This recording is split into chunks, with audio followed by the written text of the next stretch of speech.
Enfin, une radio associative primée par la Fondation de France. Elle s'appelle Radio Temps Rodez et ses programmes font la part belle aux liens intergénérationnels. C'est à découvrir en fin de journal.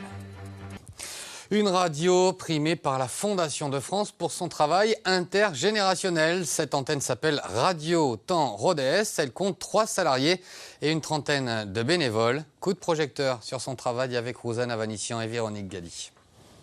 C'est un chiffre qui correspond approximativement à celui de la population toulousaine actuelle, donc plus autant de morts que de vivants. C'est pas très réjouissant. Elliot, 13 ans, est le plus jeune animateur au monde d'une émission de radio en direct.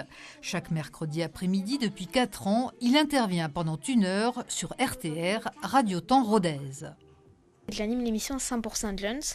Alors je vais présenter mon émission et donc dessus il y aura l'agenda Aveyronais, il y aura des informations insolites, il y aura un agenda télé, un agenda ciné et des bandes dessinées, des romans qui seront présentés tout au fur et à mesure de l'émission. Mais avant ça, Michel Dors. Moi ce qui me plaît à la radio c'est qu'on puisse s'exprimer.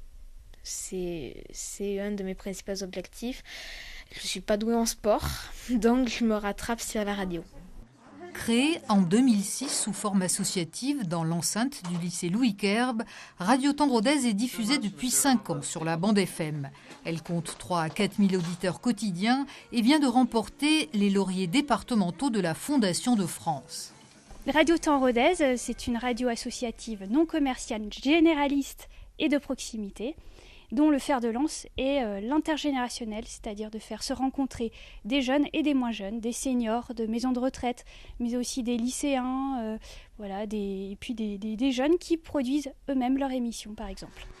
RTR va bientôt s'équiper d'un studio mobile. Il lui permettra d'aller enregistrer des émissions de radio jusque dans les maisons de retraite et poursuivre ainsi son beau travail intergénérationnel.